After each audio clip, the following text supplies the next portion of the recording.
राम राम। जैसा कि मैं पिछले प्रसंग में बता रहा था, विभीषण कहते हैं कि मैं तो इस प्रकार रहता हूं जैसे दांतों के बीच में जीभ रहती है। हनुमान जी ने विभीषण जी की पीठ थपथपाई। विभीषण जी कहते हैं कि आप मेरा दुख बढ़ा रहे हो या कम कर रहे हो। हनुमान जी कहते हैं विभीषण जी आप बहुत ज्ञानी हो, आप मुझे एक बात बताओ, इस संसार में दांत पहले आए या जीभ पहले आई? विभीषण जी ने कहा जीभ पहले आई। हनुमान जी ने कहा दांत पहले जाएंगे या जीभ पहले जाएगी?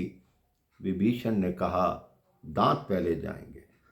हनुमान जी ने कहा जीभ दांतों के बीच में रहती है, दांत अकड़ दिखाते हैं, जीभ जोड़ने का काम करती है, और जीभ की इच्छा जब चाहे 32 के 32 दांत तोड़वा दे। आप किसी को अपनी जीभ से कोई गाली देते हैं, कोई अपशब्द कहते हैं, तो वो तुरंत आपके मुंह पे मारता है, जिससे आपके दांत टूट जाते हैं। जो परिस्थिति विभीषण के लिए बेकार थी मेरे भाई बहन, वही परिस्थिति विभीषण जी को अच्छी लगने लगी। कहते हैं स्थिति वही रहती है, ना विभीषण बदले, ना हनुमान बदले, ना वो जगह बदली, सिर्फ उनके मन का भाव बदला तो उनको पूरी परिस्थिति बदलती हुई दिखाई दी। एक बार दो व्यक्ति सिनेमा देखने गए। उनको जब वो सिनेमा हॉल में गए, सबसे आगे की पंक्ति की टिकट मिली। पूरी फिल्म, पूरा सिनेमा ऐसे गर्दन उठाकर देखते रहे। जैसे ही वो फिल्म समाप्त हुई, उस सिनेमा का मैनेजर पर्दे पर आया कि आप अपनी जगह से कोई हटना मत, क्योंकि इस फिल्म में काम करने वाले जो सारे कलाकार हैं वो यहां पर आ रहे हैं। अब देखिए मेरे भाई बहन, ना उन दोनों की सीट बदली, ना टिकट बदली, ना सिनेमा बदला, ना कुछ बदला। जो सीट सबसे बेकार थी, पूरा सिनेमा गर्दन उठाकर देखा, लेकिन जो फिल्मों के कलाकार आए, जो पात्र आए, उनको सबसे आगे बैठकर देख रहे हैं। यह हुआ, परिस्थिति में परिवर्तन हुआ, आपके मनोभाव में परिवर्तन हुआ, तो आपको सब कुछ परिवर्तित दिखाई देने लगा। विभीषण को अपनी दशा बड़ी अच्छी लगने लगी कि हनुमान जी ने जो मुझे समझाया है वो वास्तव में ही बड़ा उत्तम है। हनुमान जी ने सोचा कि अब विभीषण को राम कार्य में लगाऊं।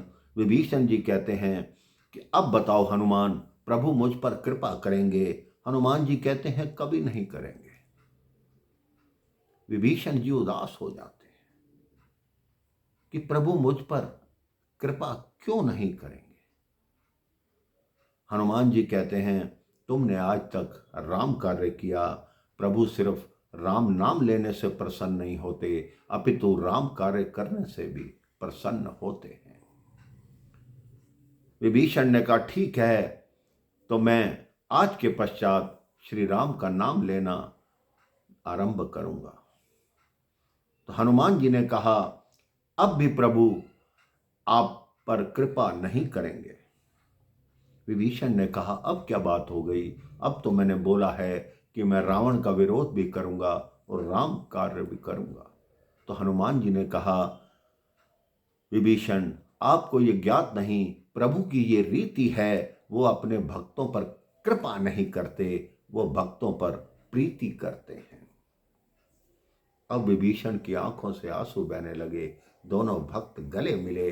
तब विभीषण ने बताया कि माँ सीता, माँ जानकी अशोक वाटिका में है और दिन रात प्रभु को याद करती रहती हैं।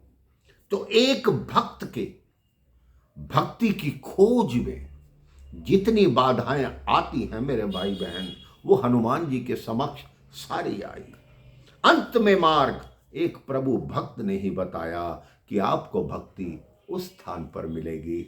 अब हनुमान जी किस तरह माँ जानकी के समक्ष जाते हैं, वहाँ उनके सामने क्या क्या संकट आते हैं, किस तरह एक भक्त भक्ति के चरणों में पहुँचता है और अब राम जी की व्यथा किस तरह बताता है, ये मैं आपको अगले प्रसंग में बताऊंगा।